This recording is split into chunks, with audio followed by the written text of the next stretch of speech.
And this very stuff I will be able to show you by demonstrating one experiment here. There might be a live demo, and from that you will be able to see that, well, these two relationships are correct. Okay, so these are the things, and here this point or this point or this point or this point, they are known as diffraction minima. So similarly, diffraction minima will also follow these two relationships. Okay, so mathematically we'll have to find out the actual relationships between xi and d, xi and small d, something like that. Now let us go back to this particular class, Fresnel diffraction. What is Fresnel diffraction? Fresnel diffraction is a kind of diffraction where the source to slit distance or capital D, any one of them, if is a finite quantity, then you have to consider zone plate distribution in order to find out the diffraction process, means diffraction maximum and minimum. And this kind of this class of diffraction is known as Fresnel diffraction. So if somebody asks you what is repeat, हाँ, फिर से बताओ. देखो, suppose you have a source here. What is the source as per my diagram? As per my diagram, where is the source? Can you tell me? In infinity, sir. Very good, infinity. So source here is at infinity, and here your screen is located at a finite distance as per this diagram. Okay, so if the source to slit distance is, let us say this is DSS, source to slit distance, then in case of Fresnel diffraction, either DSS or D or both should be finite. Understood? DSS may be finite, capital D may be finite, or both of them may be finite. So if you encounter such situations, then you call the diffraction process to be Fresnel diffraction. And in case of Fresnel diffraction, you will have to consider zone plate distribution, which is not covered in your syllabus. This is a very tough topic. And in case of Fraunhofer diffraction, automatically it is understood that in case of Fraunhofer diffraction, both DSS and capital D are to be infinite. Understood? So you will have to, in your syllabus, actually you will have to deal with only Fraunhofer diffraction. Forget about Fresnel diffraction, but many a time the definition is asked that what is Fresnel diffraction, and never pronounce this S is silent. It is simply Fresnel diffraction. Okay, so in case of Fresnel diffraction, either DSS or D or both are finite. In case of Fraunhofer diffraction, both DSS and capital D are infinite. So in your syllabus, you'll have to deal with only Fraunhofer diffraction. Okay. So the question is how to understand the redistribution of energy. How to understand the redistribution of energy that I have shown here. And you can also write down the definition of diffraction. The diffraction is a process of bending of light across sharp edges or corners or aperture, or even an obstacle to produce intensity maxima and minima in the otherwise geometrical shadow positions because of Heisenberg's uncertainty relation.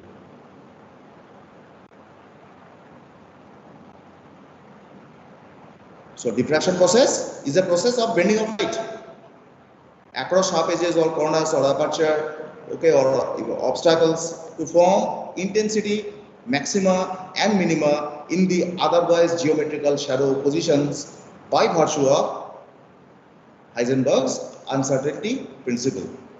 So this is the answer that we'll have to write. Right now you are undergraduate students, so your definitions are to be a little more extensive. So do not write just bending of light. Because of bending of light, what happens? And number two, why does light bend? So both these factors are to be described in your definition. Understood? Is there any query?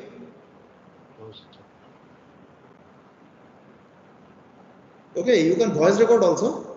Absolutely no problem. In your own language also you can write down, because in many books you will find n number of definitions. However, the definition that I have told you is concrete. This is 100% correct. There is no loophole here. Once again I am repeating, the diffraction of light is a process of bending of light across sharp edges or corners or aperture or obstacles to form intensity, maxima and minima in the otherwise geometrical shadow positions by virtue of Heisenberg's uncertainty principle. Fine. So all the points I have covered. So in your own language you can write down the definition. Absolutely no problem. But the points that I have mentioned, they are all to be present while writing the answers. Okay. Now let us start with the single slit diffraction process that is there in your syllabus. Already I have shown you the diffraction process here. So let us now, okay, first of all I need to erase some of the things.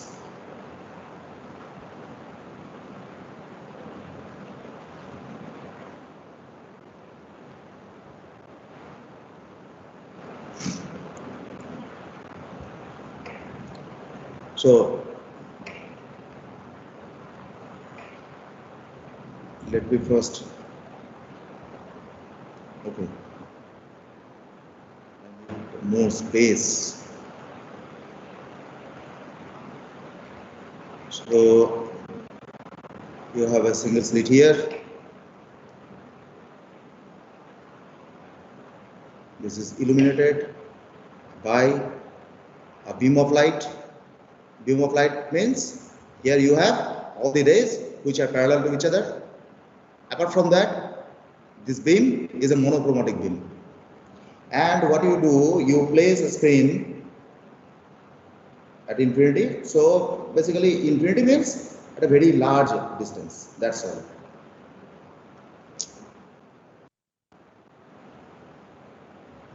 So you can converge the divergent rays by the help of a biconvex lens as well.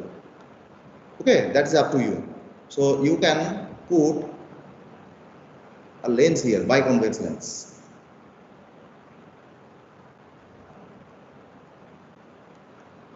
So what will happen? The rays will bend in all possible directions across this slit. So let us say, first of all, I have taken only two rays which have bent at a particular angle with respect to the original direction of propagation of light, theta. So these two rays are the extreme rays that I have drawn here. Understood? So these two extreme rays are bent by an angle theta. This angle theta is measured with respect to the original direction of propagation of light, and this theta is known as angle of diffraction. So if you place the screen at the focal point of this biconvex lens, what will happen? So if this is the focal plane, then what will happen? The rays will meet. So the rays will meet at a particular location here on the focal point. Clear? So these two rays will meet. Now this particular point where they meet on the screen is P, let us say. So in case of optics, we call this particular point as field point. Okay, this field point is of interest because the field point will let us know actually whether we will observe a maxima here or a minima here or nothing here. So that depends on the location of this field point. So our aim is to investigate the nature of the field point where these two extreme rays diverge and meet. Basically they diffract and meet, where the diffraction angle is theta. So similarly, all the rays which are between these two extreme rays, they will all suffer deviation in the same angle and they will meet here. Okay, so you can take n number of such rays. So first of all, let us say there are n number of such rays. All the rays will bend, they will come here and they will meet. Okay, so how many rays are there? Can you tell me?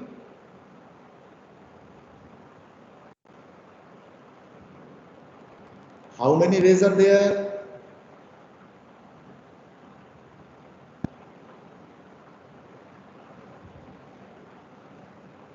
Here I have shown only 4, just for the representation purpose. So ideally, how many rays are there? Infinite. Right, exactly. Infinite number of rays.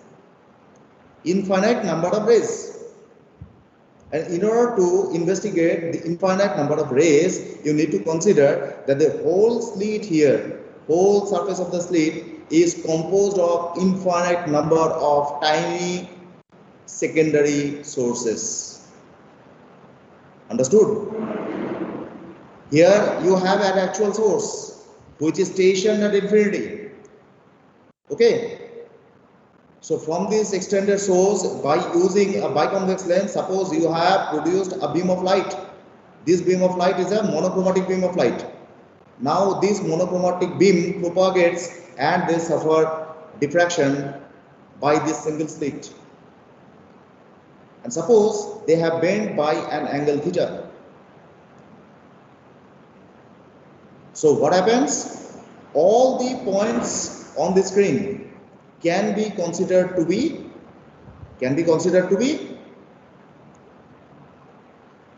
tiny secondary sources of light. Tiny secondary sources of light. So it is understood that the total number of such sources will be equal to infinite. Yes or no? Total number of sources will be infinite. Yes. Is it clear? So our first assumption is there are n number of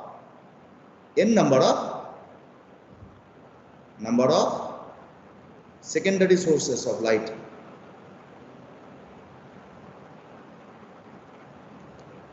Secondary sources. Okay, number of secondary sources. So it is understood that actually this will be the condition. N will tend to infinity.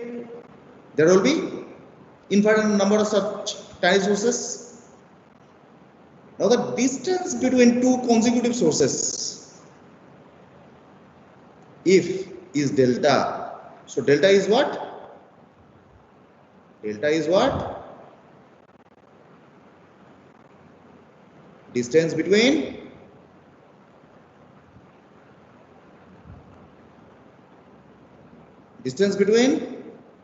क्या बोले हम?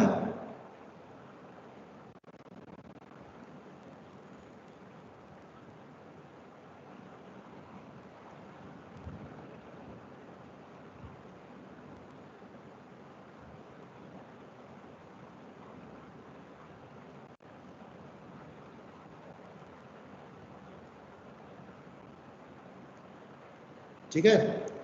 So distance between two consecutive secondary sources is delta. Then what will be the value of delta? बोलो, delta का value कितना होगा?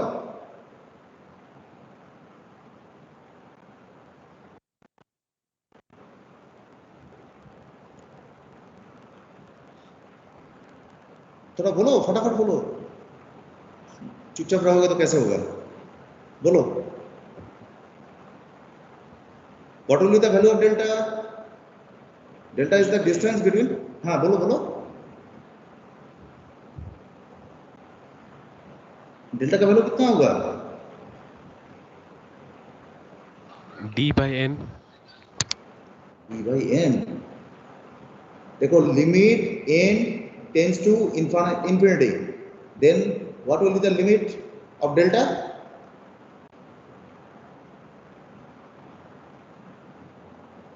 Infinitesimally small.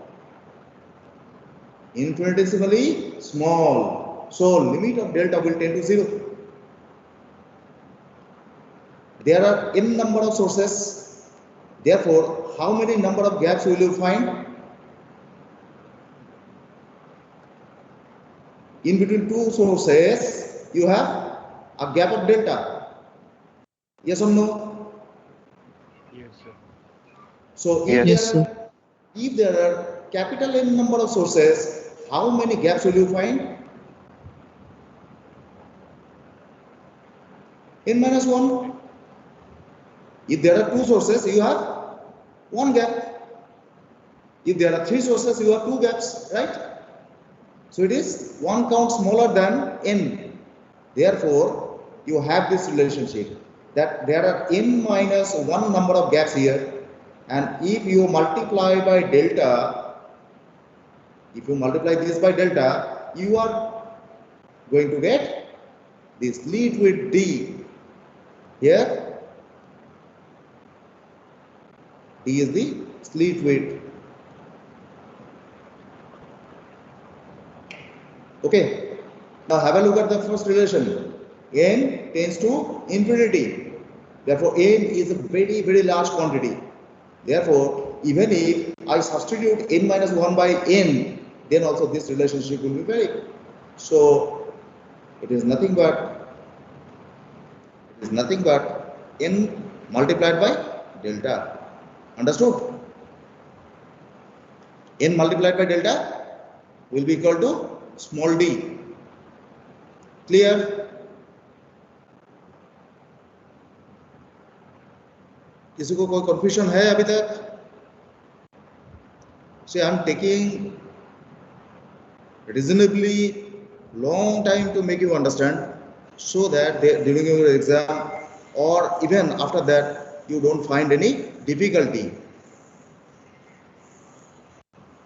in making others understand as well as answering the questions. So,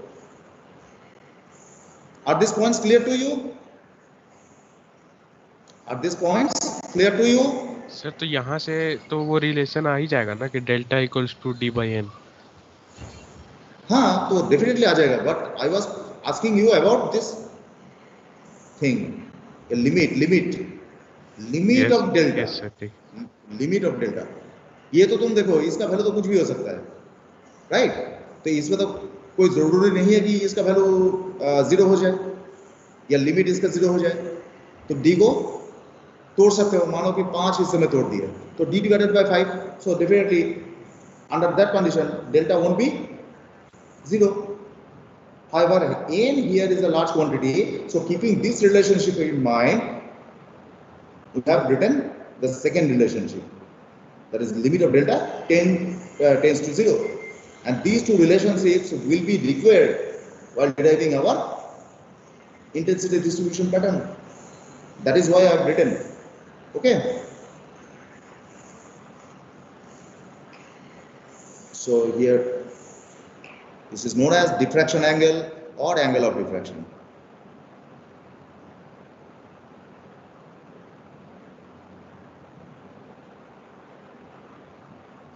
Angle of diffraction. Okay, now tell me, in order to find out the intensity distribution pattern, we need to consider all the rays as waves, and all the rays will be represented by wave equations. Okay, all the rays will be represented by wave equations. Ray number 1, ray number 2, let us say dot dot dot, it is ray number capital N. Okay, so if I write the first wave equation corresponding to the first ray, let us say I want to write down y1 is equal to how much? What should I write?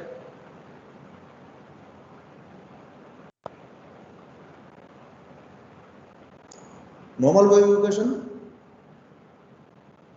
Normal wave equation what is, हाँ तो बोलो इसका value क्या होगा? मान के चलो sign लिखो या कोसाइन लिखो, जो तुम्हारा मर्जी लिखो। साइन, उसके बाद there will be a phase factor as well as temporal factor, that is time factor. So earlier you learnt about kx term. However, here in this case I'll write it down this way: k dot r minus omega t, where k is the propagation constant along this direction, and this direction which is making an angle theta, I have taken this direction to be r vector.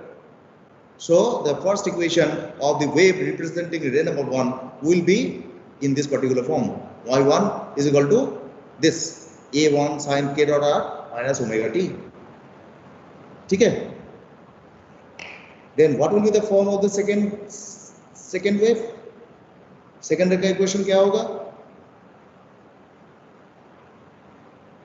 बताओ क्या होगा?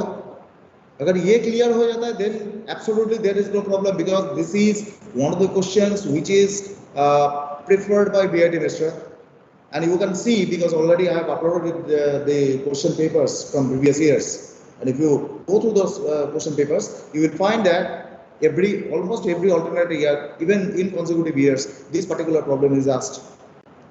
So if you are not conceptually sound, you won't be able to tackle this particular problem.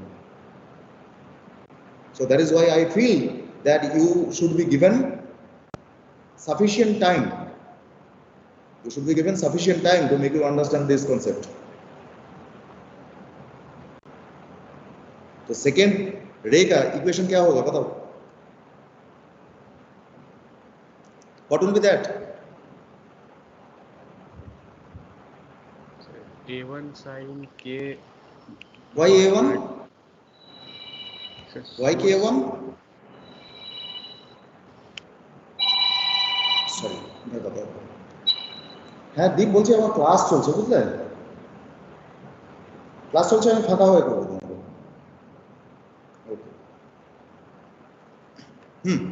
बोलो।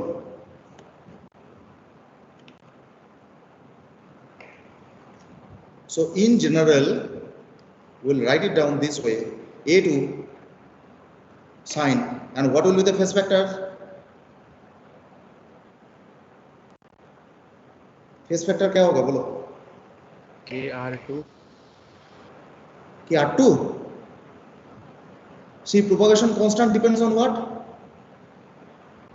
Lambda. 2 pi by lambda is equal to k. So already I have mentioned this is a monochromatic beam of light. Therefore, lambda does not change. As a result, k does not change.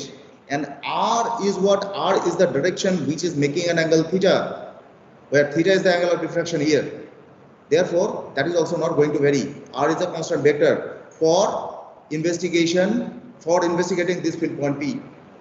Therefore, there won't be any change here in the first two terms. So they will be simply k dot r minus omega t. However, there will be an additional term. अब बताओ ये minus होगा या plus होगा, ये क्या होगा? k dot r minus omega t is the phase. K dot r minus omega t is the phase. So with respect to the first ray, the second ray has traveled a longer distance. Second ray has traveled a longer distance? Yes or no? Hayana. So for that, if you drop a perpendicular here on the second ray, after these 2 points, they are the equivalent points. After these 2 points, either this point or this point, both the rays have traveled same distances. However, before that, you have a small length here. Have a look at this small length here. If this angle is equal to theta, this small angle will also be equal to theta. Then what is this tiny distance? This, बताओ क्या होगा? This sin theta. What is this? The distance between two consecutive sources, that is delta. Therefore, you have a path difference between rays 1 and 2. So here you have a path difference between rays 1 and 2. So the path difference delta 1, 2 in this case will be equal to how much? Will be equal to delta sine theta, right? So whenever there is a path difference, you have a phase difference. Whenever there is a path difference, you have a phase difference. So what will be the phase difference between rays 1 and 2? If I want to write down this, phi 1, 2. So then delta sine theta, right? This will be the phase difference. Is it clear? Okay. So let us take phi. Let us take phi 1 to everything to be phi only. So second ray has traveled a longer distance. That is why it will have additional phase. Therefore, there will be a plus sign here, and let the phase difference between these two be represented by simplify. Where phi is nothing but phi 1, 2 or phi 2, 3 or phi 3, 4. Because under such a condition, this delta quantity is a constant, therefore delta sine theta is a constant, everything is a constant. So even if you write phi 1, 2 or 2, 3 or 3, 4, you are going to get the same value. That is why I have written phi here, because I am separating out between rays 1 and 2 here. Similarly, if I want to write down the equation corresponding to the third ray, I may write this. So once again, k dot r minus omega t. Simply you have 2 phi here. That's all. Now have a look at it. When it is 1, here the quantity is 1 minus 1, 0. It is 2. So you have how many phi's? 2 minus 1. So you have only 1 phi. If it is 3, you have 3 minus 1, that is 2 phi here.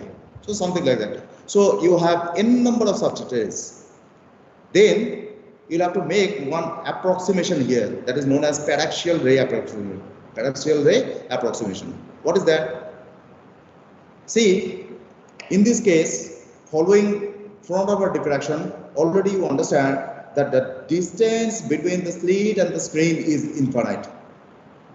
So from infinity, all the secondary sources will appear to have equal brightness. Yes or no? ठीक है, मान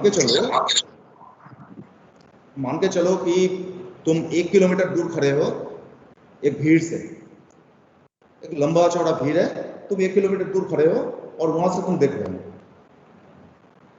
तो is it possible for you to determine who is closer to you, who is away from you? संभव नहीं है, जितना दूर संभव नहीं है. Simply you gaze the star.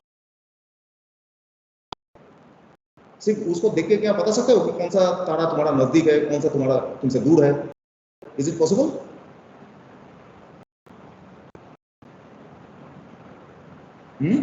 Is it possible? No, sir. No, No, sir. sir. So similarly, in case of Frohnhofer diffraction, as the distance between the slit and the screen is infinite, so it is not possible for us to determine which point is brighter, which point is dimmer, something like that. So all the points will appear to have almost equal brightnesses, and therefore the intensity of light emitted by them will be almost equal. Therefore, under paraxial ray approximation, we will have this relationship that A1, this will be nearly equal to A2, this will nearly be equal to A3, so something like that. So you have even the nth ray to have almost the same intensity as that for ray 1. As a result, as intensity is proportional to A square, therefore you have A1 to be equal to A2, then AN, and let us say this is equal to A, say.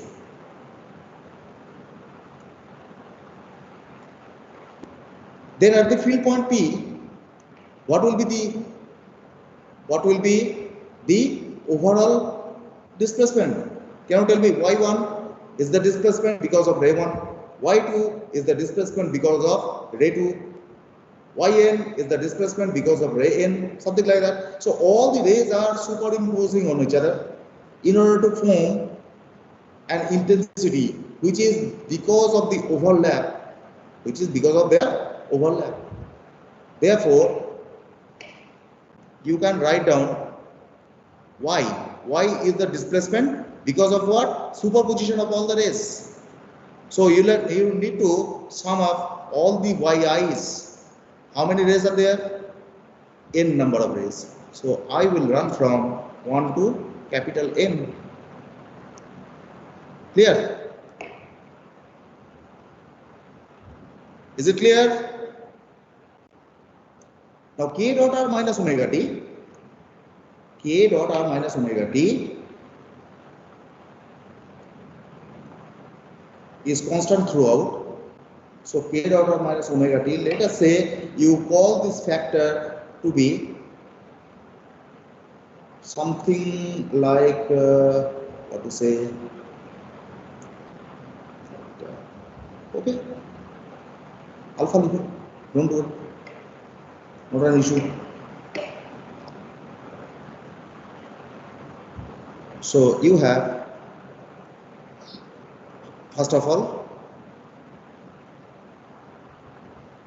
sin alpha, then sin alpha plus phi. What will be the last term? Already I have told you, the last term will be given by alpha plus n minus 1 into phi. Is it okay? Sir AI होगा ना? AI क्यों? AI क्यों? Amplitude A1 is equal to A2 is equal to A3. Already मैंने लिखा है कि इसका value A पकड़ लो, ठीक है? Okay sir. So you have this, ठीक है? अब मुझे कोई बता सकते हो कि इसका वैल्यू कितना होगा? Sin alpha plus phi, something like that, up till this. See, in order to compute this, you need to take help from complex algebra. ठीक है? Complex algebra का help ले लो. Sin alpha, what is this? Is the imaginary part of what? देखो, if I write e to the power I alpha, what is this? So it is cos alpha plus I sin alpha, yes or no? Clear? Yes sir. किसका theorem है ये? किसका theorem है? where here I is this root over minus 1. अच्छा, तो कोई confusion नहीं होना चाहिए, तो इसको मैं j में कन्वर्ट कर देता हूँ. Instead of I let me write it as j. I को I के जैसे रहने दो. So if I ask you what is sin alpha? What is sin alpha? Part of e to the power I alpha. Imaginary part of e to the power I alpha divided by I. Yes or no? इसे क्या लिख सकते हो? इसे ये लिख सकते Yes, हो sir. कि sin alpha is nothing but imaginary part of e to the power I alpha divided by I. तो सिमिलर Yes. वे में इसको भी लिखो divided by I, then you write down imaginary part of, पहला वाला हो जाएगा I अल्फा, इसके बाद में क्या हो जाएगा e to the power I alpha plus five,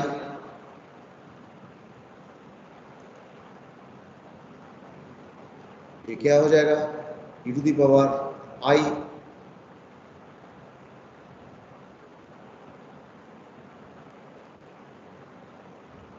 ठीक है. Up till this it is okay. Yes. ठीक है. अब देखो तो e to the power I alpha जो टर्म है इसको हम कॉमन ले सकते हैं. So a divided by I जैसा है वैसा रहने दो. Imaginary part of e to the power I alpha इसको कॉमन ले लो.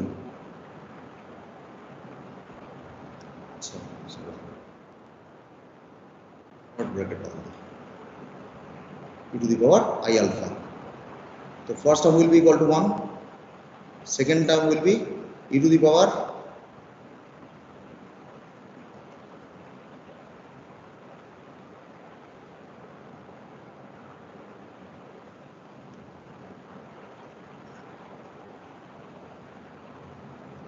ठीक है. होगा.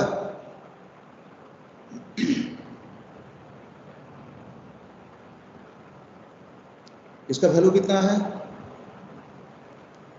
1 plus e to the power I5 plus e to the power 2I5 plus e to the power 3I5. इसका वैल्यू कितना होगा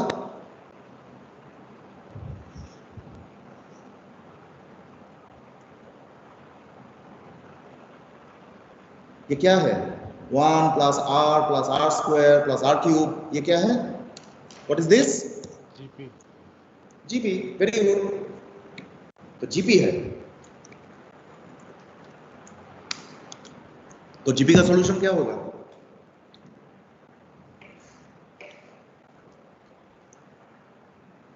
जीपी का सॉल्यूशन क्या होगा थोड़ा सा जगह चाहिए यहाँ पे लिखते हैं. So y is equal to a divided by I imaginary part of e to the power I alpha. then क्या होगा बोलो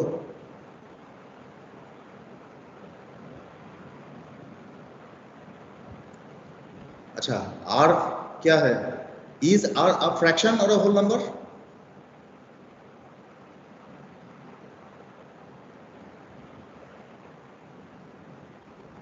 इसका वैल्यू कितना हो जाएगा there are how many number of terms n number of terms ठीक है there are n number of terms -1 divided by e to the power I5 -1 ठीक है r to the power n -1 divided by r -1 इसमें छोटा सा काम करना है for the simplification purpose. Imaginary part of from the numerator you take common e to the power I n phi by 2. तो इस पे जो था उसको लिखो I alpha. So from numerator you take this part common e to the power I n phi divided by 2. From the denominator you take this part common e to the power I phi by 2.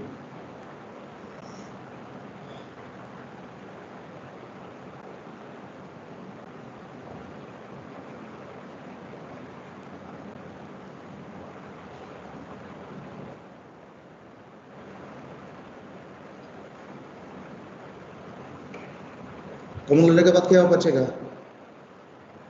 So this will be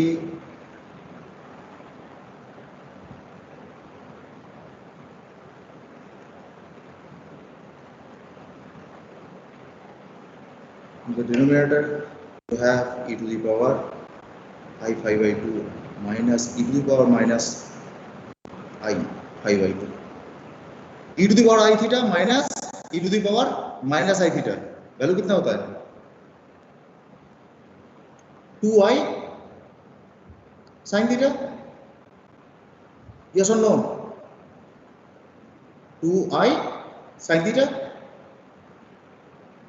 Clear? E to the power I theta minus e to the power minus I theta. So 2i sin theta, something like that. So you have this relationship e to the power I alpha plus n minus 1 into phi by 2. Then you have 2i sin n phi by 2. तो imaginary part को हटा दो, सब कुछ हटा दो. हटाने के बाद तुमको क्या मिलेगा?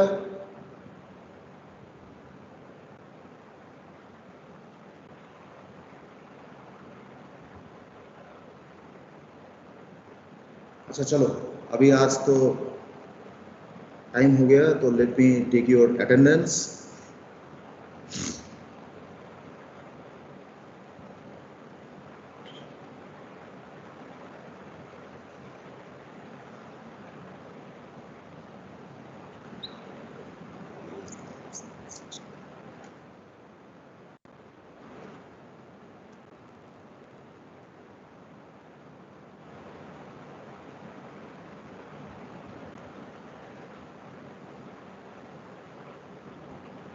ठीक है? So once again we will discuss on Monday. Already time is up. So up till this you remember? Clear? Yes, sir. Up till this you remember whatsoever I have told you. Okay, you just go through. 2-4 bar practice कर लेना कि सारे step बड़ा बड़ा आ रहा है नहीं आ रहा है, because everything you have to remember. I also do the same thing. ठीक है? So you need to remember. कोई चारा नहीं है. और इतना लंबा चौड़ा जो डेडिकेशन है, पूरा का पूरा डेडिकेशन तुम लोगों को याद रखना पड़ेगा. कोई उपाय नहीं है. ठीक है? So see you on Monday. तब तक के लिए bye. Thank you, sir. Thank you, sir. Thank you, sir. Thank you, sir. Thank you, sir.